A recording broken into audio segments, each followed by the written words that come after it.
अरे वाह जी, आज तो पिंकी पहचान में ही नहीं आ रही। पिंकी, तुम हॉस्पिटल जा रहे हो या किसी की बारात में? नहीं आजी, मैं तो उर्वशी दीदी से मिलने जा रही हूँ हॉस्पिटल में।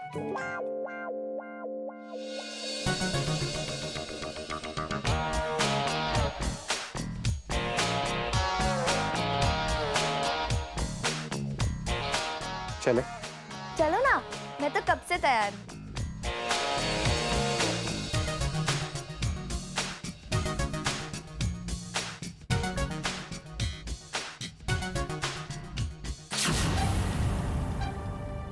वैसे मैं आपसे एक बात पूछूं, आप बुरा तो नहीं मानेंगे ना? मैं अपनों की बातों का बुरा नहीं मानता। आप मुझसे नाराज तो नहीं है ना? नाराज? किस लिए? भला मैं तुमसे क्यों नाराज होने लगा? वो मनी ऑर्डर वाली बात पर। ओ, वो बात?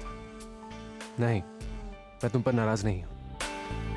दरअसल कुछ बातें ऐसी होती हैं कि कुछ वक्त बीत जाने के बाद ही समझ में आती हैं।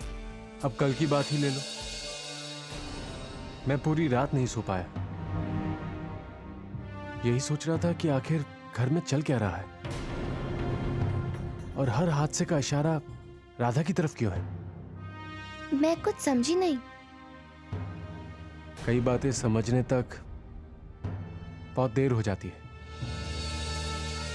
सच बात तो यह है कि राधा जो कुछ कर रही है वो सिर्फ मेरी जायदाद हासिल करने के लिए। वैसे मुझे कहना तो नहीं चाहिए, लेकिन अगर आप पछता रहे हैं तो आप राधा दीदी से डिवोर्स क्यों नहीं ले लेते?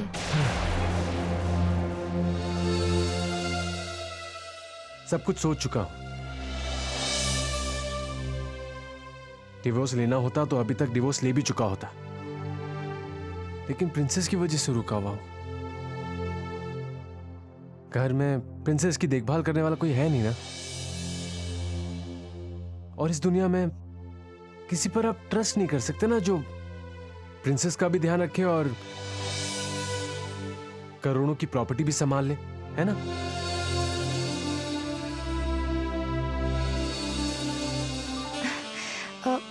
वैसे आपको तो कोई भी मिल सकता है। आपने तो कभी गौर भी नहीं किया, लेकिन घर में ऐसा कोई है जो आपको बहुत चाहता है, जो सिर्फ आपको चाहता है और बस सिर्फ प्यार करता है। सच? हमारे घर में बताओ ना, ऐसा कौन है?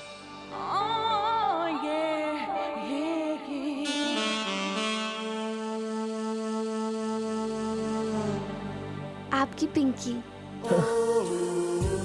तुम? I mean, तुम मुझसे?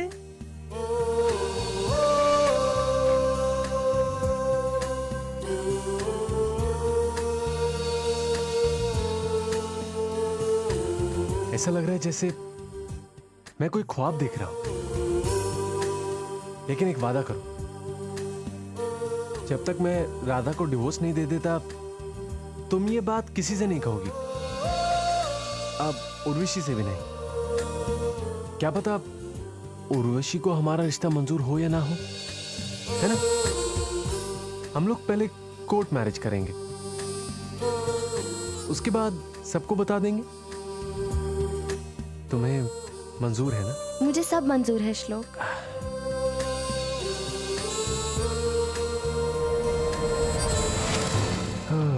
मुझे मालूम था पिंकी को पटाना कोई मुश्किल काम नहीं है।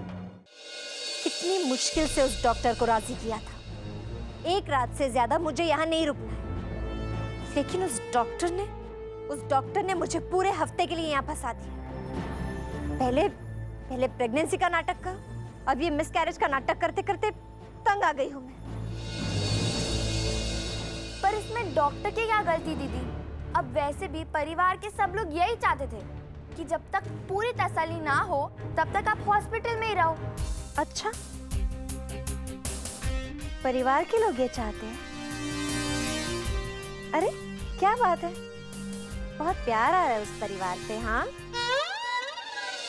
एक बात मत भूलना, वो परिवार हमारा नहीं है।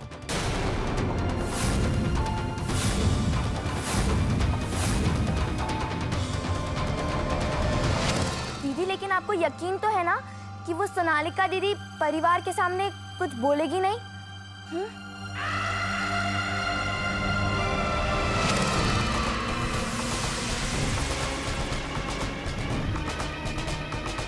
उस घर पर सोनालिका की बातों पर नहीं,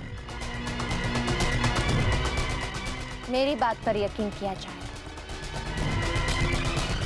सोनालिका अपना भरोसा खो चुकी है और उसका भरोसा मैं दोबारा जुड़ने नहीं दूंगी। थोड़ा बहुत खतरा राधा से था,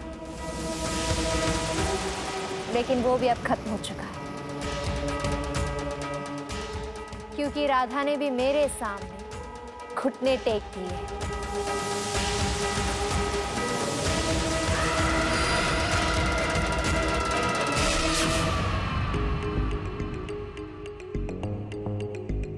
मुझे बहुत अच्छा लगता है जब तुम इतने चाव से खाती हो। कैसा है? बहुत अच्छा। अच्छा बताओ, तुम इसके बाद क्या खाना पसंद करोगी? मैं पूरन पोली बनाऊं या फिर फ्रूट सैलेड? हाय, मुझे तो दोनों पसंद है। तो फिर मैं दोनों बना देती हूँ। वैसे राधा दीदी, ऐसा मुझे ही महसूस हो रहा है या आपको भी लग रहा है कि आज आप मेरी जरूरत से ज्यादा ही खातिरदारी कर रही हैं? छोड़ो, खातिरदारी कहाँ, अब हम सब लोग एक ही पार्टी में तो हैं। एक ही पार्टी? मैं कुछ समझी नहीं। मैं समझाती हूँ। उस दिन रात को उर्वशी को मैं अकेले में मिली थी ना, तब हमें सारी बातें साफ साफ हो गई थी। तुम लोगों का मकसद है इस परिवार की बर्बादी और मुझे चाहिए इस परिवार की प्रॉपर्टी। अगर हम दोनों के मकसद एक ही हैं, तो अलग अलग रास्ते पर जाकर क्या फायदा? और इसीलिए हम दोनों ने हाथ मिला लिए। लेकिन इस बारे में मुझे उर्वशी दीदी ने तो कुछ बताया ही नहीं। हाँ, वो उसने किसी को भी बताने के लिए मना किया है, खासकर तुम्हें। कह रही थी चिंकी को तो बिल्कुल मत बताना, उसके पेट में कोई बात टिकती ही नहीं है। अब मैंने तुम्हें अपनी बहन मानकर सारी चीजें साफ साफ बोल दी है। अब तुम्हारा ये फर्ज बनता है कि तुम बड़ी से बड़ी बात अपने पेट में छिपाकर ये साबित कर दो कि तुम उर्वशी से कम नहीं हो। मैं आपसे अभी वादा करती हूँ कि ये बात मैं अपने मुंह से कभी नहीं निकालूंगी। ये हुई ना बात। अब हमें हमारे मकसद में कामयाब होने से कोई नहीं रोक सकता। बस एक ही बात का डर है, वो सोनालिका उस लड़के को ढूंढती होगी ना, जिसने उर्वशी के कहने पर वो एमएमएस तैयार किया था। एक बात बताऊं आपको, सोनालिका दीदी उस आदमी को कभी नहीं ढूंढ पाएगी, क्योंकि उर्वशी दीदी ने उस आदमी को हमेशा के लिए मुंबई शिफ्ट कर दिया है। क्या बात है, अब तो कोई टेंशन ही नहीं है। वैसे एक बात माननी पड़ेगी, क्या एक्टर था। एमएमएस में क्या एक्टिंग की है उसने। वैसे कहाँ से पकड़ कर लाए थे इस नमूने को?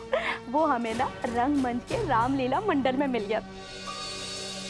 अमन नाम है उसका। रामलीला में एक्टिंग के लिए स्ट्रगल कर रहा था, लेकिन दीदी ने उसके हाथ में इतने पैसे दे दिए कि साल भर का स्ट्रगल उसका तो खत्म ही हो गया। अभी तो मुंबई में ऐश कर रहा है। खाओ खाओ।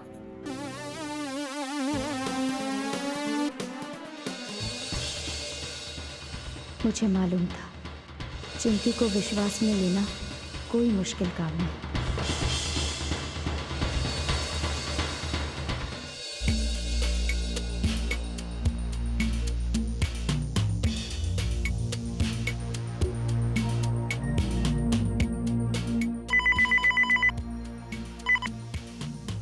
जय श्री राम। कहिए, मैं आपकी क्या सेवा कर सकता हूँ? क्या ये रंगमंच रामलीला मंडल है? जी हाँ। आपके यहाँ एक एक्टर काम करता है, अमन नाम है उसका, क्या उससे बात हो सकती है? अच्छा, वो अमन शास्त्री, वो तो कई दिन पहले रंगमंच छोड़ के जा चुका है। उसका कोई कांटेक्ट नंबर मिल सकता है? क्या मैं जान सकता हूँ आप है कौन, कहाँ से बोल रहे हैं, और उस एक्टर का नंबर आपको क्यों चाहिए जनाब? जी मैं एक टीवी कंपनी से बोल रहा हूँ। हमारी कंपनी एक मैथोलॉजिकल सीरियल बना रही है, उसमें अमन को कास्ट करना चाहती है, इसलिए अमन का कांटेक्ट नंबर चाहिए। उसे रोल मिलने वाला है। देखता हूँ वो अपना नंबर रंगमंच रामलीला मंडल के रिकॉर्ड में कहीं छोड़ गया है या नहीं। आप कृपया नोट कर लीजिए। हाँ हाँ, एक मिनट, बोलिए। 9893312075। 75। मैं अभी कंफर्म कर लेता हूँ। इस मदद के लिए बहुत बहुत शुक्रिया। जय Shri Ram.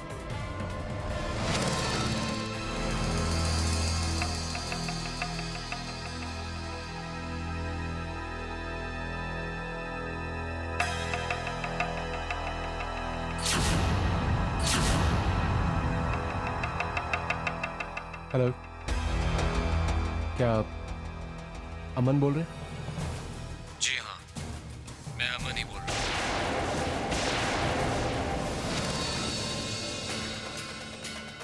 Excuse me. Yes, क्या डॉक्टर गायकवाड़ मुंबई से लौटे हैं? जी आज ही वापस आए हैं। प्लीज़ उनको कहिए कि राधा नेरुलकर मिलने आई है। जी मैं अभी इन्फॉर्म कर देती हूँ, प्लीज़ आप बैठिए। Okay, thank you. थोड़ा जल्दी कीजिए प्लीज़।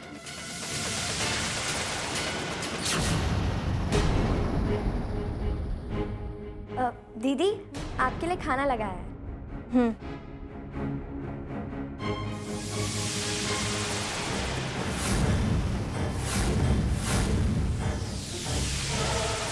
फिर से पेशेंट वाला खाना,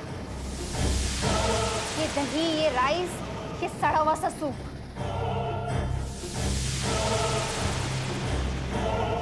पर दीदी, राधा दीदी ने आपके लिए यही खाना भिजवाया है।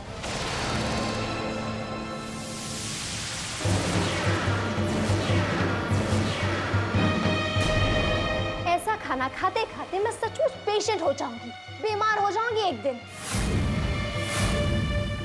ना तो ढंग का रहना है, ना तो ढंग का खाना। इन 4 सफेद दीवारों के बीच मुझे ऐसा लगता है जैसे मैं जेल की कैदी बन गई। पर दीदी, सब लोग आपसे बहुत प्यार करते हैं, इसीलिए सब लोग आपके साथ ऐसा कर रहे हैं। मैं यहाँ किसी के साथ प्यार मोहब्बत करने नहीं आई। ये प्यार का दिखावा मेरे लिए गले का फंदा बनता जा रहा है।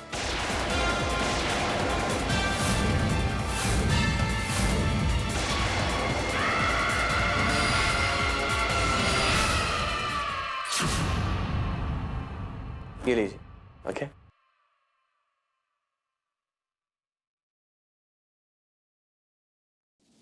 अरे राधा, तुम अचानक? जी हाँ, अचानक ही आना पड़ा। दरअसल जब आप मुंबई गए थे तब मैं आपके क्लिनिक में आई थी डॉक्टर साहब।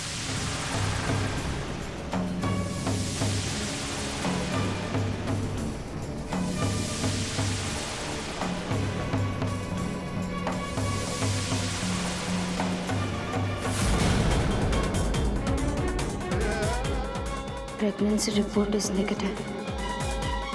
इसका मतलब उर्वशी मां नहीं बनने वाली है।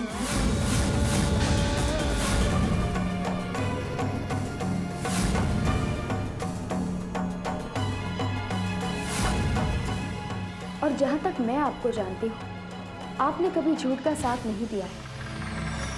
तो फिर आपने इतना बड़ा झूठ कि उर्वशी मां बनने वाली है, अपनी प्रोफेशन के खिलाफ जाकर इतना बड़ा कदम कैसे उठाए? ऐसा कौन सा कारण था कि जिसकी वजह से आप सच नहीं बोल पाए? मुझे ये झूठ मजबूरी में बोलना पड़ा था राधा।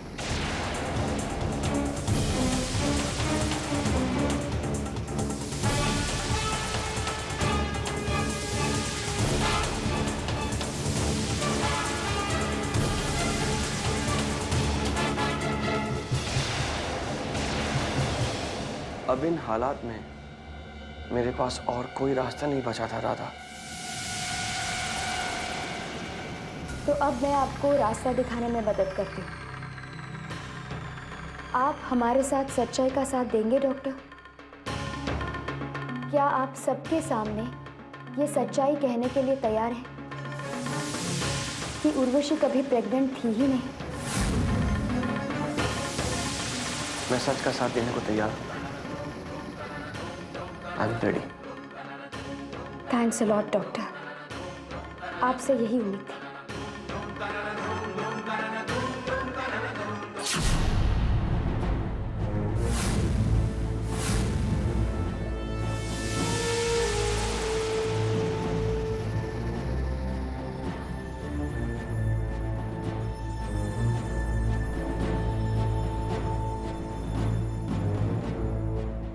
श्लोक, डॉक्टर गायकवाड़ ने हमारा साथ देने के लिए हाँ कह दी है। मेरी भी अमन से बात हुई थी, वो कल सुबह तक यहाँ आ जाएगा। तो फिर किस ख्यालों में डूबे हो? अब अगला कदम उठाने का वक्त आ गया है। फोन लगाओ।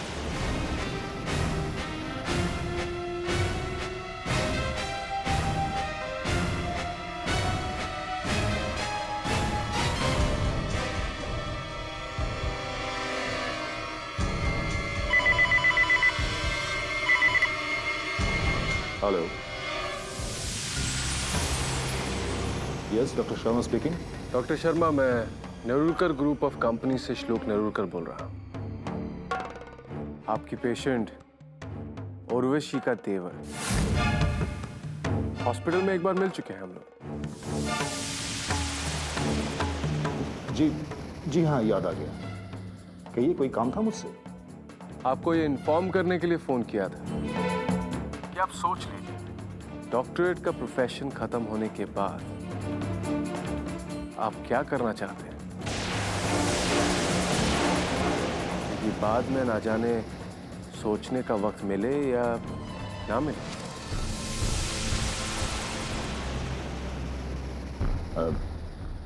मिस्टर नेरुलकर, मैं कुछ समझा नहीं आपका मतलब समझाने के लिए तो आपको फोन किया है डॉक्टर शर्मा।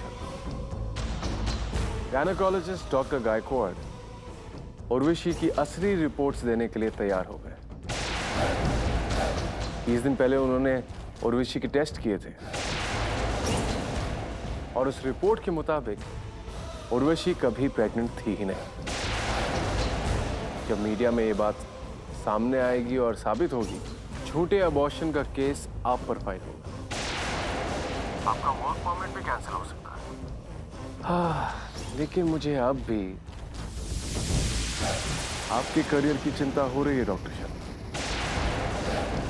अब आप सोच लीजिए, आप अपना भविष्य बचाना चाहते हैं या नहीं? फैसला आपका है। आप क्या चाहते हैं? अब अगर मैं तुम्हारी बात मान लूं तो मुझे क्या काम करना होगा? तो सुनिए,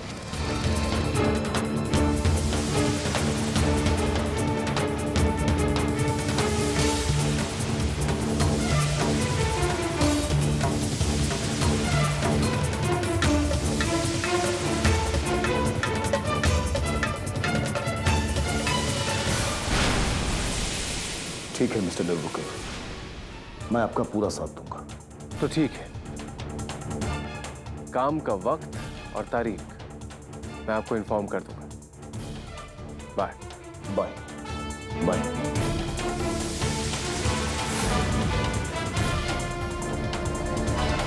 डॉक्टर शर्मा को भी अब सब समझ में आ गया है। अब हमारा अगला कदम क्या होगा?